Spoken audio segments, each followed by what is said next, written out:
Belajar sedikit bijak.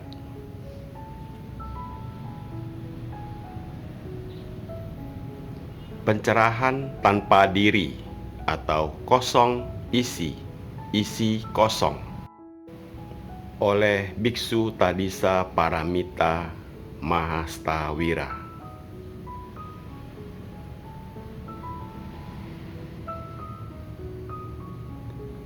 Perjalanan waktu terus bergulir mengikuti irama ketidakkekalan. Manusia mengalami proses timbul lenyap mengikuti gelombang karmanya.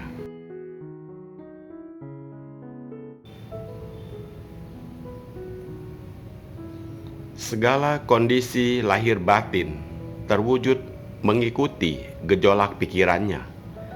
Periode zaman kerusuhan, banyak manusia terbius materi dan kenikmatan.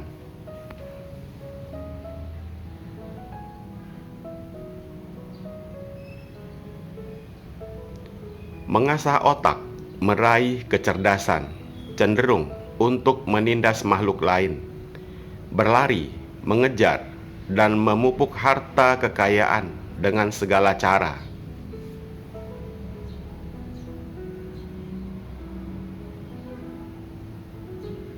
Menciptakan segala problem dan kegaduhan dalam dinamika kehidupan, memproduksi segala ciptaan untuk kemudahan dan melambungkan gengsi diri.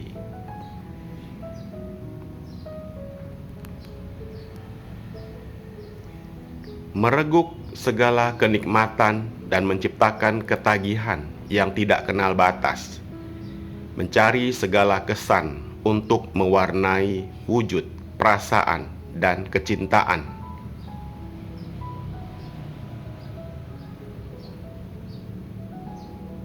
Terjebak romantika suka dan tidak suka, mengacaukan perjalanan kehidupannya. Ambisi-ambisi penuh nafsu hayal terus dikejar dan diraih tanpa kenal lelah. Manusia dungu mengabaikan moralitas, merusak mentalitas, mencampakkan spiritualitas. Patutkah manusia hanya berkubang nafsu dan kebodohan sampai berakhirnya kehidupan?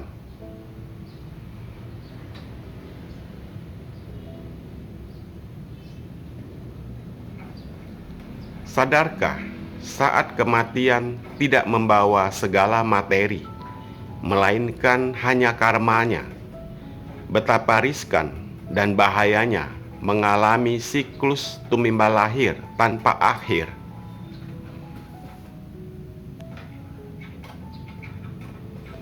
Bagaimanakah dan kemanakah umat manusia mengisi kehidupan secara efektif? Berpaling dan telitilah ajaran Buddha untuk dibuktikan dan mengakhiri derita. Hanya orang sadar terus bersemangat dan tekun mempraktikkan dharma, memutuskan belenggu.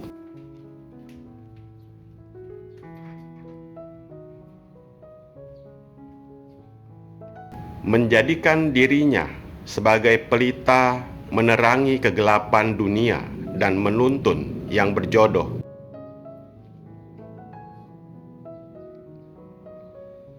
Guru Agung Sakyamuni Buddha, di saat mencapai penerangan sempurna, beliau menyadari bahwa semua makhluk pada dasarnya memiliki hakikat tathagata.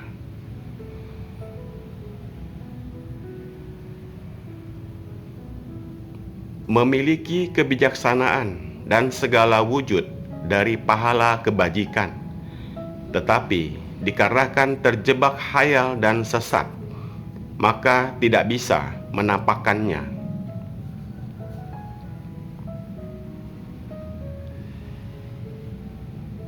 Apabila praktisi dapat melenyapkan khayal dan sesat, maka semua pencerahan akan timbul.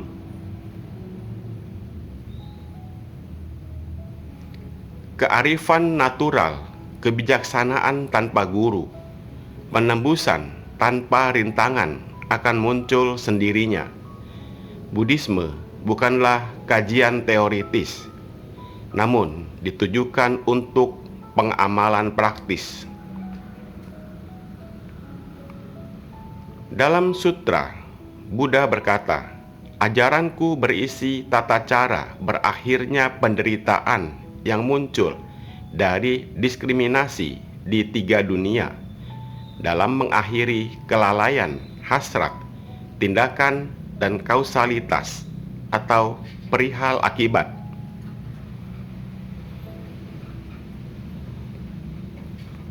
Dan dalam kesadaran bahwa dunia objektif adalah manifestasi dari pikiran, persis seperti sebuah visi.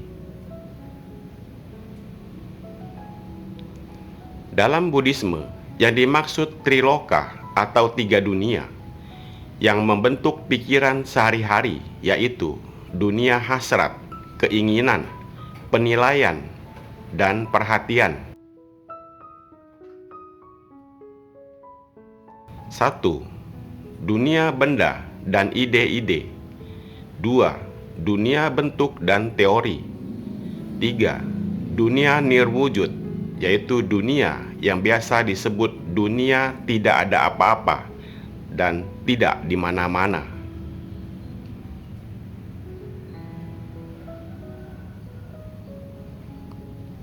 Pribadi berarti ingatan, penilaian, prasangka, pendapat, ide, buah pikiran, dan reaksi-reaksi yang saling silang di sekeliling satu ide inti, dan secara keseluruhan membentuk apa yang kita sebut aku.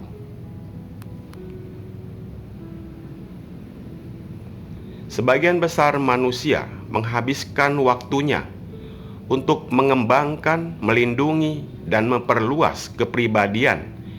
Kepribadianlah yang paling penting bagi kita.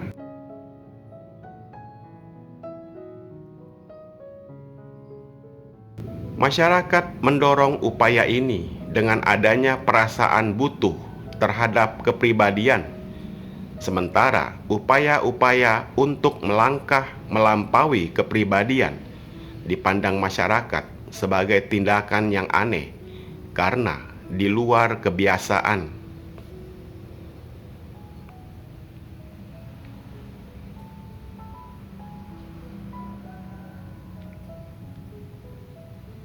Sebagai praktisi yang baik, janganlah terjerumus ke dalam doktrin karma, karena karma bukanlah fatalisme atau kepercayaan bahwa nasib menguasai segala-galanya.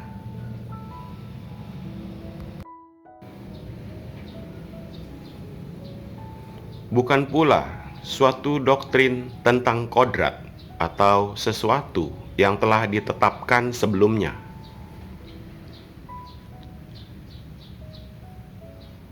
Kenyataan karma masa lampau mempengaruhi kondisi sekarang, tetapi tidak menguasainya, karena karma dulu sudah lewat, seperti juga sekarang terus berubah.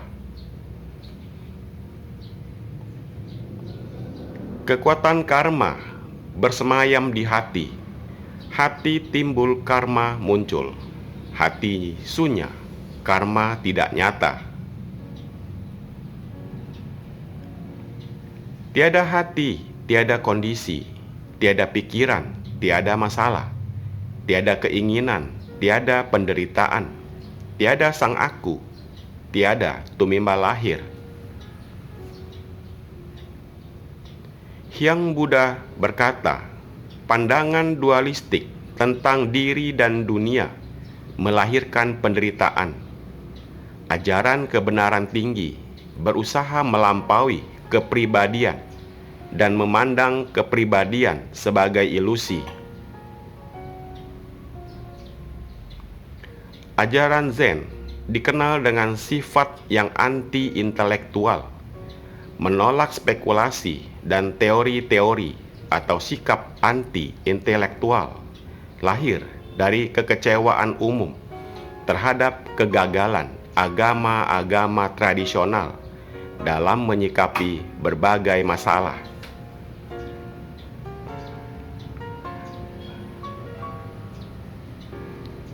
Banyak orang yang saat ini percaya bahwa pemikiran-pemikiran religius telah terkurung dalam semboyan-semboyan tanpa makna dan dogma-dogma yang kaku, tidak efektif. Ajaran agama bagaikan pelita menerangi kegelapan. Para pembina spiritual hanya dapat menyadarkan dan membimbing umatnya.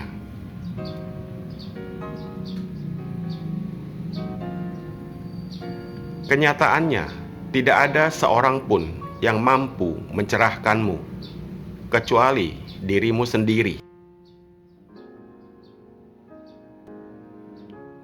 Seorang pelajar, bila tidak mampu menerjemahkan apa yang dipelajari ke dalam tindakan, adalah manusia yang terperangkap dalam dua arus, yaitu pengetahuan dan pelajaran, ketidaksenangan dan penderitaan. Sesungguhnya, kebenaran hakiki bersifat manunggal, tidaklah mendua, sehingga seorang praktisi efektif kiranya tidak diwajibkan menguasai sutra atau tidak, atau dualitas, tetapi hanya mengembangkan insight yang benar dan cerdas. Dari konsentrasi, meditasi, dan kontemplasi atau bersatu dengan, seseorang akan mendapatkan ketenangan batin, kefokusan, pikiran, dan bisa mengetahui apa yang tidak disadari.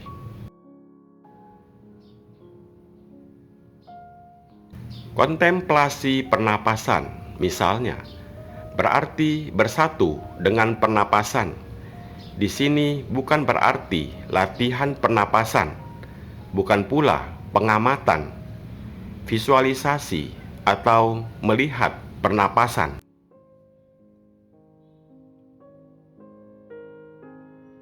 Kontemplasi lebih fleksibel dari konsentrasi. Inilah yang disebut Wu Wei, atau berbuat tidak berbuat, doing of no doing.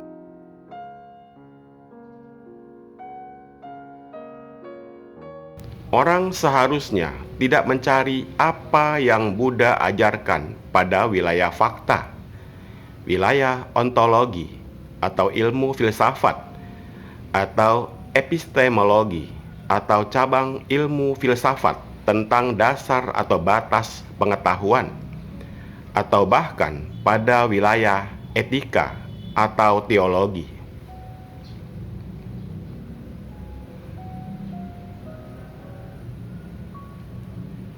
Sesungguhnya, ajaran Buddha bagaikan rakit. Maksudnya adalah ajarannya mesti diarahkan pada praktik.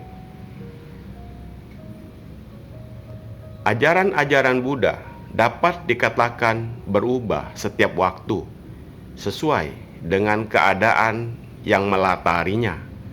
Ajarannya bisa idealis, realis, pesimistik, optimistik, atau berorientasi akhirat.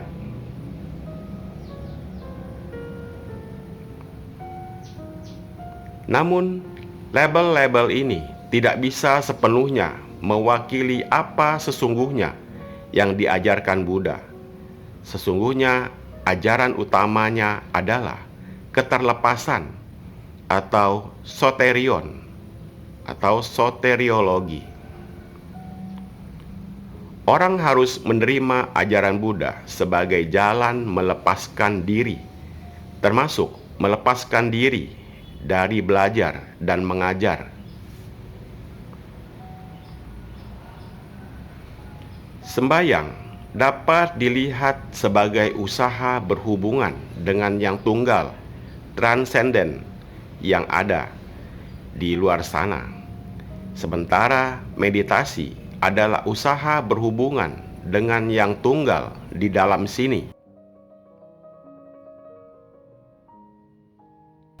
Banyak orang menganggap Tuhan dan diri adalah dua jalan utama yang harus ditempuh manusia dalam mencari kedamaian dan keterlepasan dari penderitaan.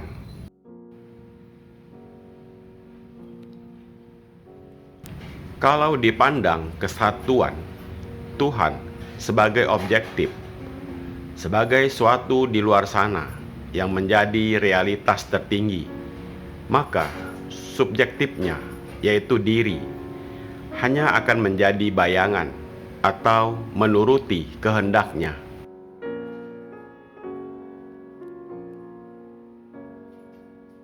Sebaliknya, bila kesatuan dipandang ada di dalam sini, subjektif, maka apa yang objektif hanyalah ilusi dan dunia hanyalah sebatas mimpi. Dan dalam hal ini, diri adalah realitas tertinggi. Buddhisme tidak dilandasi pada yang tunggal subjektif maupun yang tunggal objektif, tidak pula gabungan keduanya, dan bukan pada penolakan pentingnya yang tunggal.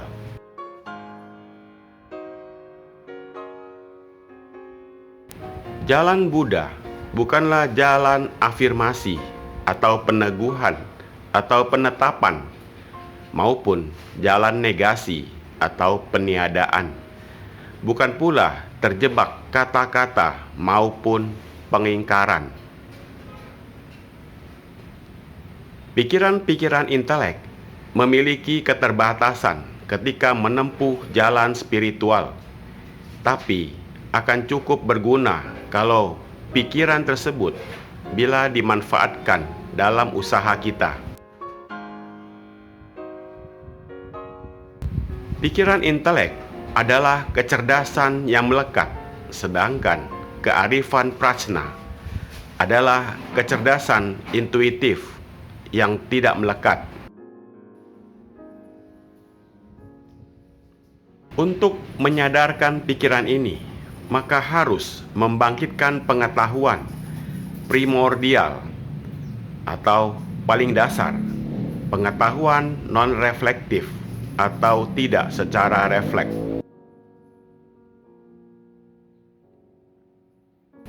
Pengetahuan yang datang dengan serta-merta dan menghujamkan kepastian. Ratna Guna Samcayagata, maka demikianlah bodhisattva saat diberhasil menyelesaikan kewajiban dharmanya, tidak akan berhenti pada keheningan penuh karunia. Dalam prajnalah dia kemudian harus berdiam.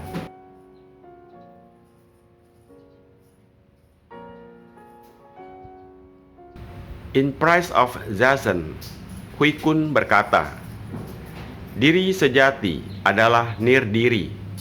Diri kita sendiri adalah nirdiri. Ajaran Buddha tersimpul dalam sebuah kata, yakni anatman.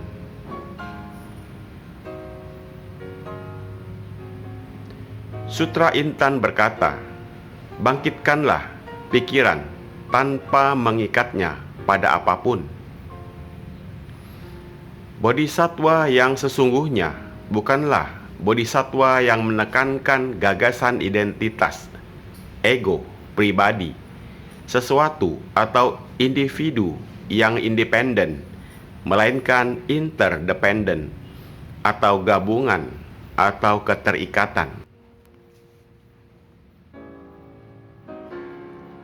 Setiap bodhisattva hendaknya mendisiplinkan pikiran mereka.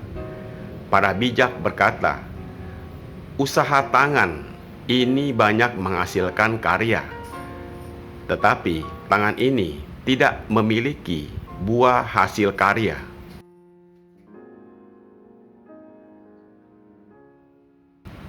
Begitu pula gejolak pikiran ini banyak menciptakan ide dan rencana, tetapi pikiran yang sesungguhnya tidak bisa memiliki ide dan rencana. Kalau pikiran terjebak pemikiran, maka disebut hayal. Begitu pula pikiran bila melekat kepada ide dan rencana, maka pikiran itu sudah delusi, sehingga tidak ada pikiran lain bisa muncul. Sutra Awatamsaka mengatakan, orang seharusnya tidak terikat dengan dualitas, karena persoalannya bukanlah satu maupun dua. Sutra Wimalakirti mengatakan, pikiran tidaklah di luar dan tidak pula di dalam, dan tidak pula di antara keduanya. Pikiran adalah intuisi kita. Prajna Paramita dikatakan, bodhisattva yang tidak berpegang pada apapun, namun berdiam dalam kearifan prajna atau kearifan tanpa corak dan tidak melekat, terbebaskan dari aliran yang menipu, kecemasan yang lahir dari arusnya, dan mencapai nirwana paling jernih. Bodhisattva melihat kehampaan dari 5 skanda. 5 skanda, tubuh jasmani, emosi, akal, keinginan, dan kesadaran. Melihat kekosongan 5 skanda berarti melihat hakikat diri yang bersifat hayal, akar dan penyebab segala bentuk keegoisan. 5 skanda tidak ada yang bisa dipertahankan. Segalanya tidak tetap dan kekal.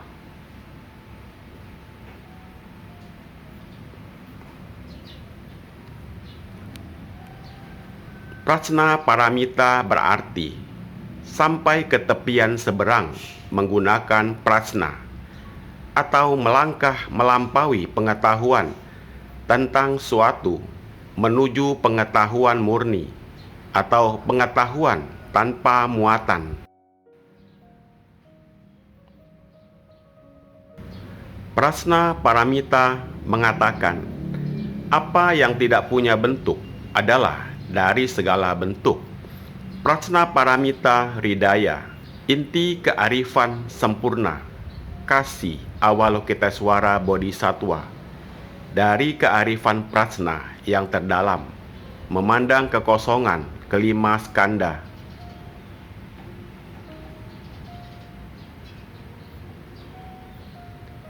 Yang terkekang oleh ikatan penderitaan. Kemudian dia tahu, di sini segala wujud hanyalah kekosongan. Kekosongan satu-satunya wujud yang ada.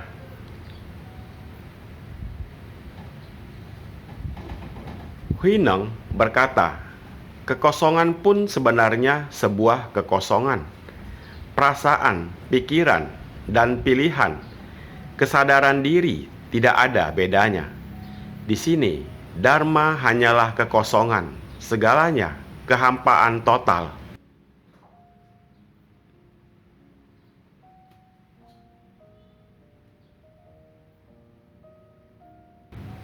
Tidak ada yang lahir atau mati, tidak ada yang ternoda atau suci, tidak ada yang cemerlang atau kabur.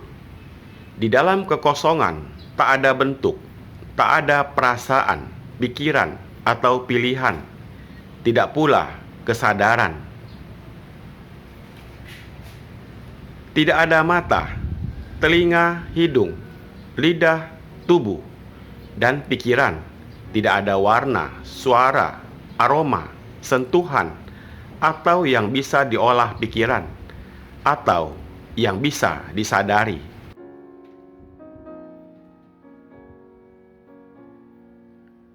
Tidak ada kelalaian maupun akhir kebodohan. Tidak ada pula segala yang lahir dari kelalaian. Tidak ada kesombongan, tidak ada kematian, tidak juga akhir darinya.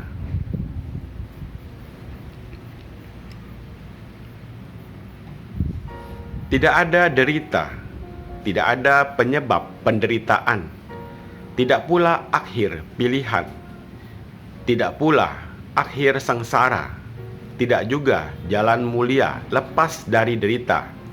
Tidak ada kearifan yang hendak dicapai. Pencapaian juga adalah kekosongan.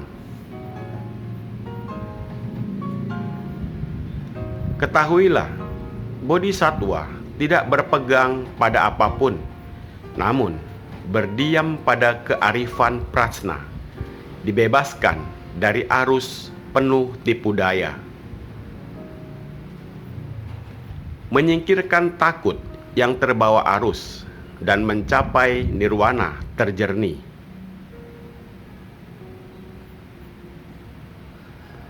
Setiap Buddha masa lalu, masa kini, dan masa yang akan datang, lewat keyakinan pada kearifan prajna, mampu mencapai pencerahan sempurna. Ketahui jugalah dharani terbesar, mantra yang cahayanya tiada banding, mantra tertinggi dan mantra segala mantra yang pasti, prajna paramita, yang kata demi katanya menghapuskan segala penderitaan.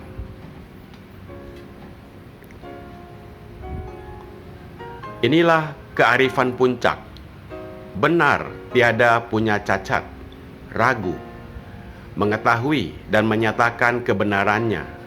Gate gate para samgate bodhi swaha.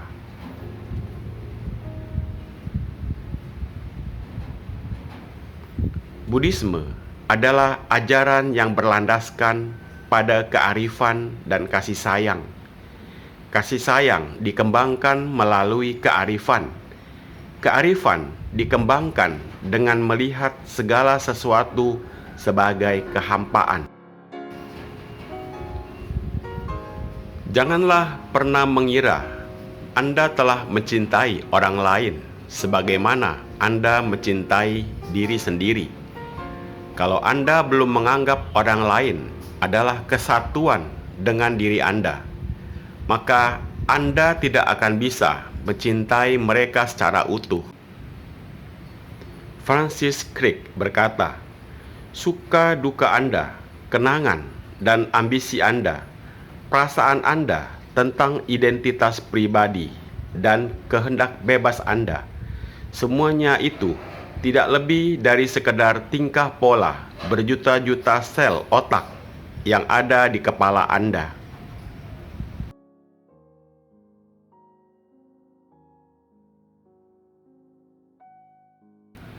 Tahapan dalam belajar Buddha Dharma.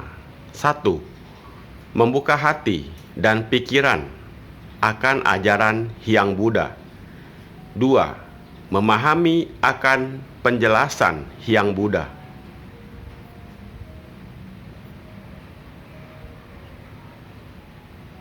3. Menembusi hakikat pencerahan Hyang Buddha. 4. Meraih kebijaksanaan dan kesempurnaan Hyang Buddha.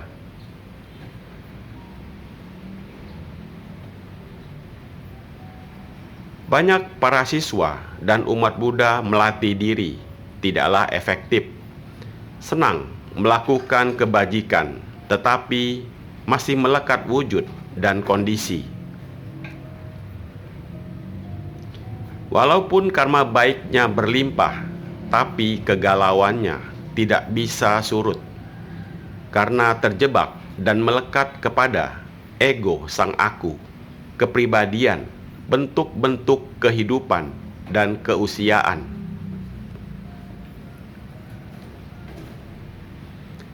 Bila siswa dan umat Buddha tidak menghayati dan mengamalkan Sutra Intan dalam mempraktikkan Buddha Dharma, maka muncul penyakit spiritualitas dan penderitaan hayal terus berlangsung dan sulit dilenyapkan secara tuntas.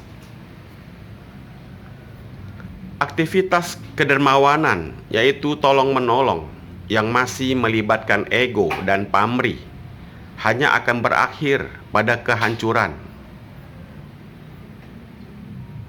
Contohnya, saya harus menolong Anda. Saya adalah langkah pertama yang harus dijalani. Waktu melangkah kedua, maka langkah pertama harus dilepaskan, baru jalankan, harus menolong. Dilanjutkan langkah ketiga, maka langkah 1 dan 2 harus dilepaskan, yaitu menuju Anda. Setelah dilaksanakan, maka langkah 1, 2, dan 3 semua dilepaskan menuju pelepasan atau memurnikan kembali semua ide, konsep, dan perilaku. Melahirkan pikiran yang tidak terikat dengan apapun juga adalah salah satu anjuran Buddha yang paling terkenal.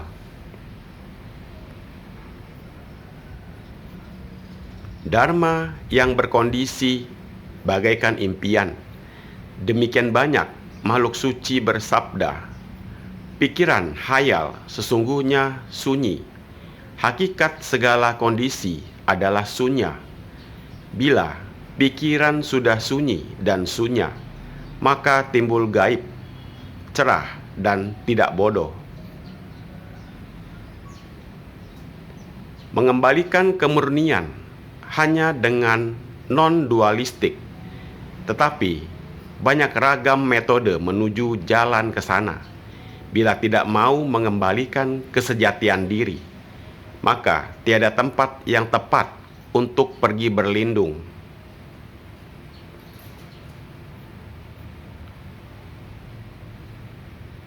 Sutra Awatamsaka bersabda, ingin mengetahui semua dharma berasal dari hati dan kesejatian diri.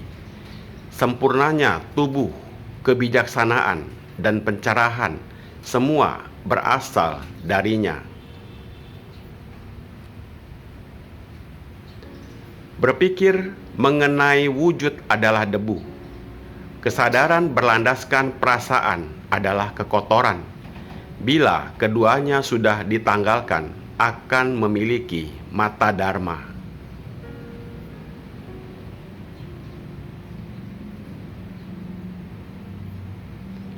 Saat itu juga diperoleh kebijaksanaan dan pencerahan tanpa diri. Dikembangkan dapat meraih kesempurnaan kesadaran.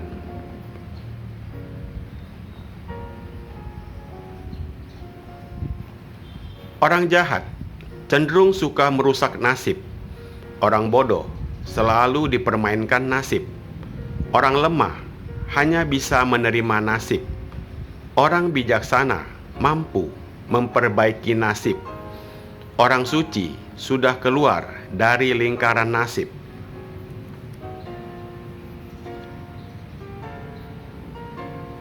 Semoga semua makhluk hidup berbahagia.